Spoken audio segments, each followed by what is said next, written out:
જય માતાજી મિત્રો, હું તમને જે ડુંગર બતાવું છું એ ડુંગર મિત્રો ગરુ મહારાજનો ડુંગર છે. ઉપર ગરુ મહારાજનું મંદિર છે. અત્યારે ચોમાસામાં તમે ડુંગરના આજુબાજુનો નજારો જોઈ શકો છો. સુંદર મજાનો નજારો છે. હું તમને વિડીયોના માધ્યમથી બતાવું છું. આકાશમાં વાદળા પણ છે અને ઉપર ગરુ મહારાજનું મંદિર છે. ત્યારે ચોમાસામાં તમે આ બાજુ સુંદર મજાનો નજારો જોઈ શકો છો.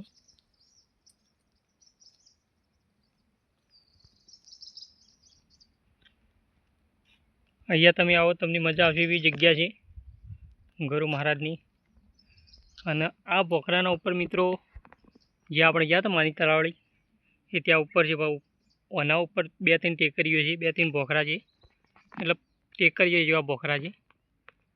ત્યાં ઓળંગીને પેલી બાજુ જઈએ ને તાણે માની તળાવડી આવે જે આપણે ગયા હતા અને થોડા બલ્લા પાછા વળ્યા હતા ત્યાં જ આ પોખરો છે. એના ઉપર જ માની તળાવડી છે.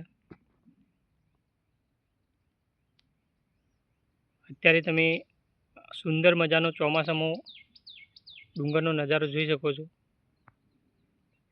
અને આવા વિડીયો તમને ગમતા હોય તો તમે ચેનલ પર જોડાજો. આ પોખરા ઉપર આપણે ગરુ મહારાજનો વિડીયો બનાવેલો છે.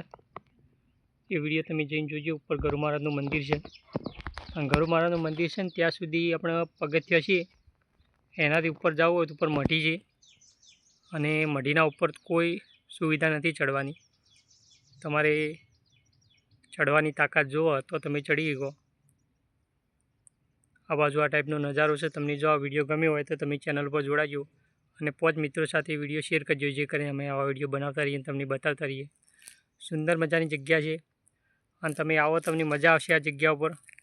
વહેલા આવો તો મજા આવે. હું ખરા બપોરે આવ્યો છું પણ તમે વહેલા આવો તો તમને મજા આવે એ જગ્યા છે. એકવાર આ જગ્યા ઉપર આવજો દર્શન કરવા માટે ગરુ મહારાજના. જય માતાજી, જય ગુરુદેવ લખી દેજો. અને માતાજીનું મંદિર ઉપર છે.